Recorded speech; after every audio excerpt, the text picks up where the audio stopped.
Gold medal वाली बहू। सपना के पिता एक गरीब किसान थे। माँ पिता खेत में काम करते तो पीछे से सपना गांव के बच्चों के साथ हॉकी खेलती।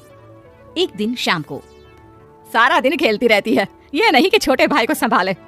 माँ पता है, मैंने आज हॉकी में पास के गांव के लड़कों की टीम को हरा दिया। अरे वाह वाह मेरी बेटी, शाबाश, ये लेकर रुपया, जा जाकर टॉफी खा ले। सपना खुशी से पिता के गले लग जाती है और बाहर चली जाती है। अरे तुम इसको बिगाड़ रहे हो, मैं ना इसकी शादी ही करा दूंगी। ऐसा कैसे शादी करा देगी? हाँ, अभी तो उम्र खेलने की है। माँ बड़बड़ करती वहां से निकल जाती है। लेकिन शाम को उन लोगों के घर कुछ लोग आते हैं। अरे राम सुखिया, जरा ये तो बतलाओ सपना के बारे में क्या सोचा है? अरे क्या सोचना है मास्टर जी, पढ़ रही है, जितना पढ़ सकती है पढ़े, फिर शादी करवा देंगे, कोई अच्छा सा गांव का ही लड़का देख लेंगे। अरे तुम तो उसके पिता हो, तुमको कुछ नहीं पता? माँ घबरा जाती है। अरे का मास्टर जी, का पता नहीं, का हो गया? हम तो इनसे पहले ही बोल रहे थे कि लड़की की जात है, संभाल लो। अरे भाभी जी, आप भी ना कभी अच्छा भी सोच लिया करो। अरे सपना क्या खेलती है हॉकी, बड़े से बड़े आदमी भी नहीं जीत पाते हैं उससे। कल गांव में एक टीम आ रही है, लड़कियों की हॉकी खेलने उसे भेज देना, वहाँ शायद कुछ बात बन जाए। अरे ना ना मास्टर जी, कोई खेल वेल नहीं करवाना हम लोगों को, वो भी शहर के लोगों के साथ तो बिल्कुल भी ना। शहर के लोगों को ना कोई भरोसा नहीं होता मास्टर जी। अरे कैसी बात कर रही हो सपना की माँ, बुरा आदमी तो हर जगह मिल जाएगा, उसके लिए शहर का और गाँव का। हाँ हाँ मास्टर जी, हम लोग तैयार है, कल आ जाएगी सपना वक्त से। माँ के लाख मना करने पर भी पिता सपना को हॉकी टीम के लिए भेज देते हैं। शाम को सपना वापस आती है, लेकिन लट के मुंह से। और क्या हो गया, मार खाई हो का? कौन मारेगा हमें? कोई मार वार खाकर नहीं आए। अरे फिर शकल पर 12 क्यों बजे है, बताओगी? देखो माँ, आप समझोगी नहीं, बताकर फायदा क्या है? अरे बिटिया रानी, हम तो समझेंगे ना, हमें ही बता दे।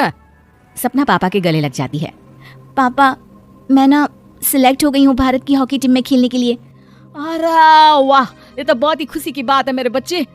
फिर मेरी गुड़िया काहे परेशान है? पापा, मुझे दिल्ली जाना पड़ेगा आगे की प्रैक्टिस के लिए। माँ जो सारी बात सुन रही होती है जोर से चिल्लाती है। एक पैसा नहीं है मेरे पास, समझे? कुछ नहीं दूंगी। शादी के लिए लड़का फाइनल भी कर दिया है, कल्ले का बेटा, वो शादी कर लेगा तुमसे। सपना पिता की ओर देखती है। अरे देख सपना, खेलने दिल्ली जाना है तो सिर्फ इसी शर्त पे है कि आकर कल्ले से बेटे से चुपचाप शादी कर लेगी, बोल। अरे ठीक है ना, कल्ले का बेटा तो बहुत ही समझदार है, सरकारी नौकरी है उसकी, मान गया वो तो सपना शादी कर लेगी। सपना भी धीरू जो कि कल्ले का बेटा था उसे जानती थी। वो मन ही मन सोचती है कि शादी तो वैसे भी होनी है, लेकिन माँ की ये शर्त मान गई तो जीवन जीने का एक मौका तो जरूर मिलेगा। हाँ, मुझे मंजूर है। हाँ, तो कल मैं उन लोगों को बुला लूं? पिता और सपना दोनों एक दूसरे को देखते हैं। अब माँ ठीक है ना, बुलाने की क्या जरूरत है, वो लोग पसंद कर रहे हैं ना मुझे, वही ठीक है। बस आप तो मेरा दिल्ली का बैग पैक कर दो। सपना दिल्ली जाती है, दिल्ली टीम के लिए खेलने के लिए। सपना खूब अच्छा खेलती है और गोल्ड मेडल जीत कर आती है। जब वो गांव आती है तो उसका जोरदार स्वागत होता है, हर कोई सपना सपना चिल्ला रहा होता है। और सपना के पापा, तुम्हारी बेटी ने तो गांव का नाम रोशन कर दिया है। गांव की तरफ से तुम लोगों को गांव में पक्का मकान और सपना को परिषद में पक्की नौकरी देने के लिए हम तैयार हैं। अरे वाह वाह, पक्का मकान, ये तो बहुत अच्छी बात है, लेकिन सपना की नौकरी नहीं चाहिए हमें। हाँ, कैसी बात करियो सपना की माँ, लड़की की नौकरी रहेगी तो अपने पैरों पर खड़ी रहेगी, किसी के आगे झुकने की जरूरत ना पड़ेगी। अरे चुप रहो, हम तो नौकरी ना करते हैं, पर मजाल है कि किसी के आगे झुके हो। ना ना, हमारी बेटी नौकरी नहीं करेगी। पिता लाख समझाते हैं लेकिन माँ नहीं मानती। और फिर वो दिन भी आ जाता है जब सपना को अपने कहे अनुसार लड़के से शादी भी करनी पड़ती है, ससुराल में। ए बहू, तू रोज रोज सुबह कहाँ जाती है? घर का सारा काम निपटा कर कहाँ भागती है? माँ का घर तो पास ही है, वहीं निकल जाती है क्या?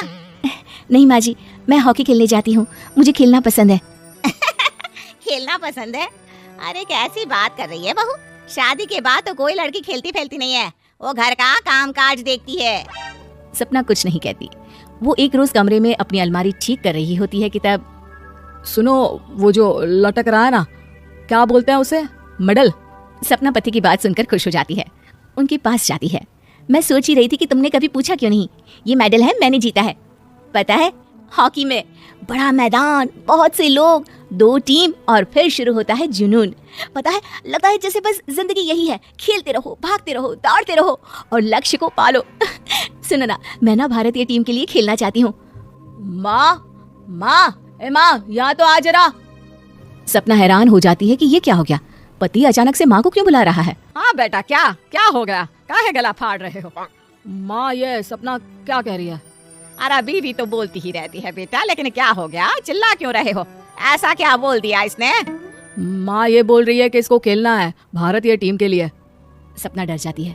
नहीं नहीं माँ जी, मैंने कहा कि मैं चाहती हूँ कि वो मैं बोला था ना, शादी के बाद कोई खेलता नहीं, घर का काम काज देखता है, लेकिन फिर भी।